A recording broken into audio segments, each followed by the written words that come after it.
केली जाते. आपल्यासाठी हे जनता राजा रणजित सिंह नाईक निंबाळकर हे गटून आहेत. किती आरोप करणार आहेत, किती आरोप झाले त्यांच्यावरती, परंतु सगळे आरोप या ठिकाणी चौकात, या देशातली पहिली पत्रकार परिषद असेल की या गजानन चौकामध्ये प्रत्येक प्रश्नाची उत्तर दिलेली आहेत. प्रत्येक प्रश्नाचं उत्तर त्या ठिकाणी दिलेलं आहे. जी महिला एक बोलत होती, आदरपूर्वक महिला म्हणजे नाव घेतो, जी महिला बोलत होती त्या महिलेला इथूनच या ठिकाणी सनद पुरवली जात होती, व्हिडिओ पुरवले जात होते, सगळं पुरवलं. परंतु माझ्या माता भगिनीने ज्यावेळेस पत्रकार परिषद घेतली त्यावेळेस खासदार रणजित सिंह नाईक निंबाळकरांचा दुग्ध अभिषेक केला आणि 3 माकडांचं दादा जी नजर तुम्हाला लागली होती ना ती नजर काढून फेकून दिली. ही भूमिका झालेली आहे. त्यामुळे खासदार रणजित सिंह नाईक निंबाळकर असतील, आमदार साहेब असतील, आमचे खर्डेकर राजे साहेब असतील, यांच्या पाठीमागे आपण ठामपणे उभं राहायचं आहे. जर आता तुम्ही यांना नाही ताकद दिली तर येणारी पिढी ही आपल्याला शिक्षा केल्याशिवाय राहणार नाही, आपल्याला माफ करणार नाही. येणारी पिढी तुमच्या प्रत्येक घरातील, प्रत्येक कुटुंबातील एक आई, एक बहीण किंवा एक माझा भाऊ या नवीन MIDC मध्ये कामाला लागणार आहे, हाताला रोजगार दिला जाणार आहे. खासदार रणजित सिंह नाईक निंबाळकर आश्वासन देत नाहीत. खासदार रणजित सिंह नाईक निंबाळकर ज्यावेळेस शब्द देतात त्यावेळेस तो शब्द पूर्ण केल्याशिवाय खासदार रणजित सिंह नाईक निंबाळकर गप्प बसत नाहीत. त्यामुळे मित्रांनो, या ठिकाणी सचिन आयवळे सर आणि त्याचबरोबर सुलोचनाताई आमच्या या ठिकाणी उभ्या आहेत. तर एक घड्याळ, एक कमळ आणि शमशेरसिंह नाईक निंबाळकर दादा हे या ठिकाणी उभे राहिलेले आहेत. मित्रांनो, कुणी काय सांगाल, कुणी देईल. आता तर म्हणलं दादा त्यांनी 10,000 रेट काढलाय वाटतं द्यायला. 10,000 रेट, 10,000 जो काय का 10,000 रेट. पण काय आता आपलंच पैसे आहेत, आपल्याच्यात पैसे गेलेले आहेत. घ्या पण आम्हाला विसरू नका बाबा. पैसे घ्या, मजबूत घ्या, परंतु आम्हाला विसरू नका. कारण आमच्या पैसे दिलेला शब्द पाळला जातो. तुमच्या मुलाबाळाला नोकरी मिळणार तर मिळणार. ज्यावेळेस दायबगवाडीत ज्यावेळेस MIDC तयार होईल ना तेव्हा या ठिकाणी मी आता बोलतोय. त्यानंतर ज्यावेळेस MIDC तयार होईल त्यावेळेस मी स्वतः दादाला सांगेन, दादा मी इथं शब्द दिला होता आणि तुमचा आधार घेऊन हा शब्द दिला होता. निश्चितपणाने तुम्ही या ठिकाणी असणाऱ्या आमच्या समाजाचं भलं करायचं आहे. प्रत्येक कुटुंबातील किंवा 4-5 कुटुंबातील एक व्यक्ती त्या ठिकाणी कामाला लावायचा आहे, त्यांच्या हाताला रोजगार द्यायचा. तुम्ही सगळे उद्योजक आहात, बरोबर आहे का नाही? सगळे व्यापारी आहात, तुम्ही सगळे व्यापार वगैरे करता. तुम्हाला बाहेर काय सिच्युएशन आहे की तुम्हाला लक्षात येते, परंतु आपल्या फलटणमध्ये आलं की सुरुवात, आता ही कुठं आलं, ही कुठं वाशितो, सातारा रोड आपल्याला पुणे रोडनं आलं की मशनभूमीचा, तिकडून तर खालनं आलं, माळशिरस नातपुते साईडनं आलं की त्या ठिकाणी तुम्हाला दूध डेअरीचा वास येतो. खरं सांगायचं किती सुंदर वास येतो.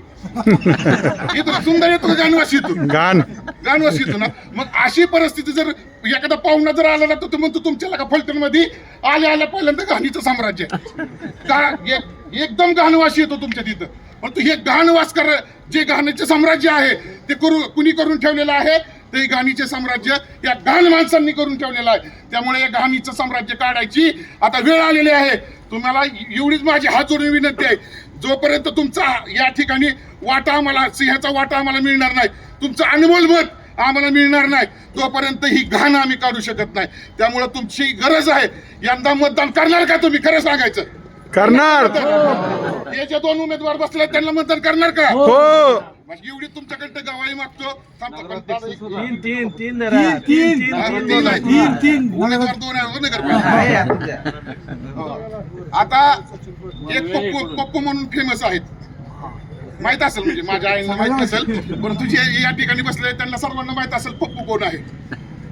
पप्पू एवढी खतरनाक आश्वासनं देतात, दादा पोटच फुकतंय त्यांना बघितलं की. आश्वासनं ऐकली पोटच फुकतंय. म्हणजे आता फॉर्म भरायला गेले आणि फॉर्म भरायला गेल्यानंतर काय म्हणतात की मी फलटण नगरपालिका ही महानगरपालिका करीन. दादा तो ऍडव्होकेट आहे, तू गायच्या पोकीला आहे का दादा? खरंच गायच्या पोकीला. आता मी अडाणी माणूस, माझा कायदा पाठ आहे. 3 लाख संख्या, किती? 3 लाख संख्या किंवा 3.5 लाख संख्या ज्यावेळेस असेल एखाद्या गावामध्ये त्यावेळेस महानगरपालिका किंवा त्याच्यामध्ये काय असते अ ब क ड अशी कॅटेगरी त्या ठिकाणी केली जाते. आणि यो काय म्हणतोय पप्पू की मी महानगरपालिका करीन. अरे वेड्या, तुझं शिक्षणच चुकीच्या ठिकाणी झालं. त्याच्यामुळे कसं होतं, बाप म्हणतोय की मी वकील आहे, वर्ग म्हणतोय मी हायकोर्टात वकिली करतो. आयुष्यपत दादा सांगतो 151 पिके जिंकणार नाहीत आम्ही. 151 पिके एकही जामीन मला दाखवा. रामराजे निंबाळकर म्हणतात की मी वकील आहे, मी कायद्याचा अभ्यासक आहे. किती केसेस जिंकल्या तुम्ही?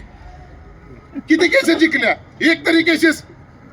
ही सगळी दिशाभूल करायची कामं आहे. त्याच्यामुळं कुठल्याही दिशाभूलीला बळी पडू नका. या ठिकाणी जर तुम्हाला सरळ जायचं असेल तर तुमच्या बरोबर खासदार रणजितसिंह नाईक निंबाळकर यांना सोबत घेऊन चला. निश्चितपणाने तुम्ही आता विचार केला 30 वर्ष म्हणतात कशाला? 30 वर्षामध्ये अजिबात आपल्याला कुठल्या मुबलक सुख सुविधा मिळाल्या नाहीत, ना आपल्या कुठल्या पोराबाळांना कामं मिळाली नाहीत. मोफत शिक्षण आहे. अनुसूचित जाती जमाती, भटकमुक्त जाती जमाती, नवबौद्ध आणि इतर मागास प्रवर्ग यांच्या मुलांना 1986चं शासन परिपत्रक आहे दादा.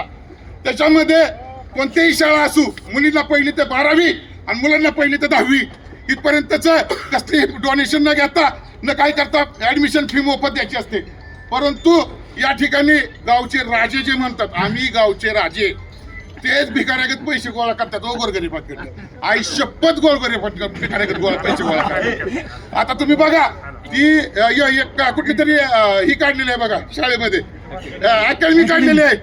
मध्यंतरीच्या काळामध्ये 9वीच्या मुलाला इतक्या माणूसपणे मारहाण केली की त्याच्या पाठीवरती छाप उमटला होता. ती मुलगा आज आत्महत्या करायला चालला होता. नशीब त्याचं की त्याच्या आईनं त्याला विचारलं काय झालं बाळा. त्यानं त्यावेळेस सांगितलं की मला सर्वांसमोर मला मारहाण केलेली आहे. तेव्हा त्याच्यावरती पोलीस स्टेशनला आम्ही गेलो. त्यांनी सांगितलं की पोलीस स्टेशनला जाऊन आपण गुन्हा दाखल करू. मी त्या संदर्भात आता पत्र व्यवहार केलेला आहे. आणि दुसरी गोष्ट की जे गोरगरीब आहेत त्यांच्या विद्यार्थ्यांकडून या ट्युशनच्या नावाने 5-5, 10-10, 20-20 हजार रुपये लुटले जातात.